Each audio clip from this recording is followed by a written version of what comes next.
CEO Ducati mengaku tertarik mengontrak Marc Marquez, tetapi direktur olahraganya menentang. Seperti kita ketahui bersama, hari ini Marc Marquez bersama dengan Joan Mir mempunyai kesempatan pertama mencoba prototipe Honda RC213V 2024 dengan livery RWB khas HRC. Marc mencoba beberapa lap dan selepas itu langsung dikerubungi oleh banyak engineer HRC semasa technical debrief. Di tengah hari, Marc memberikan media scrum kepada jurnalis dan ia mengatakan bahwa prototipe RC213V 2024 masih mempunyai masalah yang sama dengan model tahun ini, yaitu kurangnya grip ban belakang. Untuk diketahui, ternyata motor yang dikendarai Marc hari ini secara umum mempunyai spesifikasi yang sama persis dengan yang dipakai Brado pada race weekend Misano 2023. Frame baru, buritan dengan bento box baru, knalpot baru. Namun soal mesin, Honda belum merilis mesin baru. Ternyata mesin yang dipakai Marc masih mesin V4 RC213V 2023. Ergonomi, posisi menunggang, agak berbeza.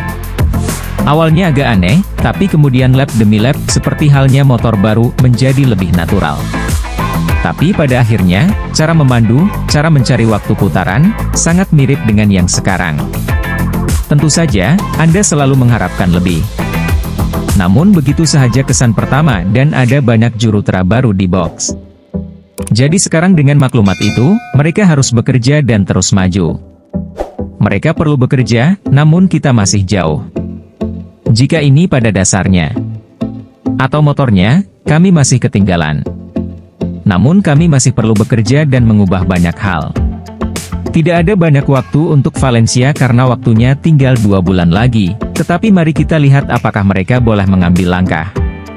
Ketika Marc Marquez ditanya sekali lagi tentang rencananya pada tahun 2024, ia kelihatan ragu-ragu dan ia menunjukkan perkiraan momen keputusannya akan diumumkan, saya akan putuskan sekitar GP, India atau Jepang.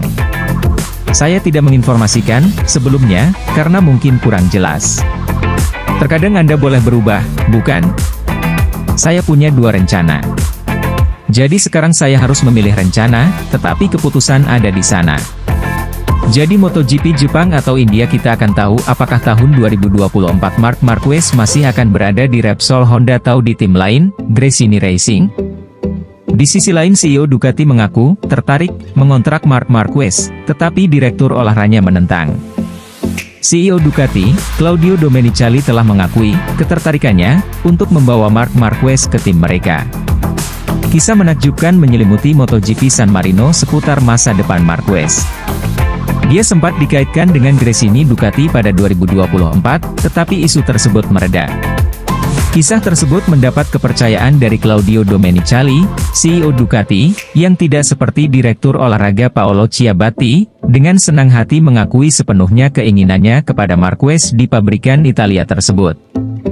Kami tertarik dengan masalah ini, kami melihatnya dengan simpati, kata Domenicali kepada Sky diansir dari Crash.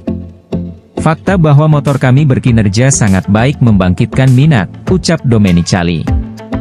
Kami fokus pada motor resmi, tim swasta membuat argumen yang kami tidak tahu detailnya.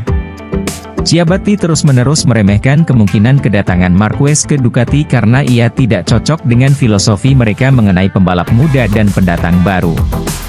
Namun, status Gresini sebagai tim independen membuat mereka tidak memerlukan izin pabrikan untuk memilih pembalap. Dan peran Domenicali sebagai CEO berarti dialah yang akan mengambil keputusan akhir. Namun, laporan awal bahwa Marquez telah memutuskan untuk keluar dari Honda dan pergi ke Gresini telah terbantahkan oleh klaim dari pembalap Spanyol itu bahwa ia akan tetap di sana. Marquez akan melakukan tes untuk Honda dan mendapatkan indikasi jelas tentang rencana mereka pada 2024. Kisah masa depan juara 6 kali MotoGP itu mengambil langkah besar akhir pekan ini di Misano pada seri balap MotoGP San Marino 2023, 8 hingga 10 September kemarin. Kepergian Marquez dari Honda mendapatkan momentumnya, demikian tulis AS. Dia akan bergabung dengan saudaranya Alex Marquez di Gresini musim depan.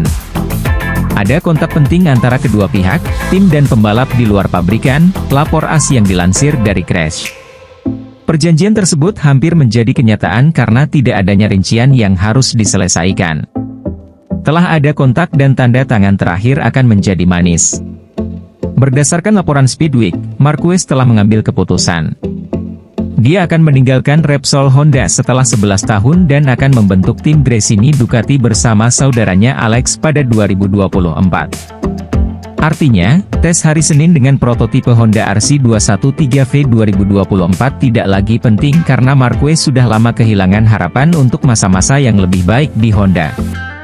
Carlo Merlini, Direktur Komersial dan Pemasaran Gresini, mengatakan kepada AS. Tentu saja jika Marquez atau Joan Mir bersedia untuk dikontrak oleh tim Gresini, tim ingin memiliki pembalap seperti itu. Dan siapa yang tidak menyukainya? Ducati telah berulang kali menegaskan bahwa merekrut Marquez tidak sesuai dengan filosofi mereka dalam mengandalkan pembalap muda dan pendatang baru. Kursi yang dilaporkan akan ditempati Marquez saat ini adalah milik Fabio Di Giannantonio, yang kontraknya akan berakhir pada akhir tahun ini. Hingga kini belum ada klarifikasi di mana dia akan berada tahun depan. Marquez gagal mengakhiri spekulasi bahwa ia akan keluar dari Honda ketika diberi kesempatan pada Kamis di Misano. Saya punya kontrak tahun depan dengan Honda, ucap pembalap 30 tahun tersebut menanggapi isu tersebut. Tidak, itu tidak penting. Bagi saya, hal terpenting pada tes hari Senin adalah mencoba motor 2024 dan memberikan masukan dan arahan terbaik kepada para insinyur untuk masa depan. Marquez tidak pernah menang sejak MotoGP San Marino 2021. Manajer tim Honda, Alberto Puig mengakui bahwa di awal musim bahwa setiap orang bebas melakukan apa yang dia inginkan dalam hidup. Dan Honda bukan perusahaan yang ingin memiliki orang-orang yang tidak bahagia berada di dalamnya. Jadi tentu saja, kami punya kontrak dengannya, tetapi Honda juga sangat menghormati Mark. Saya ingin berpikir ya, Marquez akan menjadi pembalap Honda pada 2024, berdasarkan kontrak, tapi saya tidak punya bola ajaib, ucap Puig. Oke lah sahabat GP Mania semuanya, itulah informasi kita pada hari ini. Bagi teman-teman yang belum subscribe, jangan lupa subscribe, dan tekan tombol loncengnya, untuk selalu mendapatkan informasi terupdate seputar MotoGP. Terima kasih.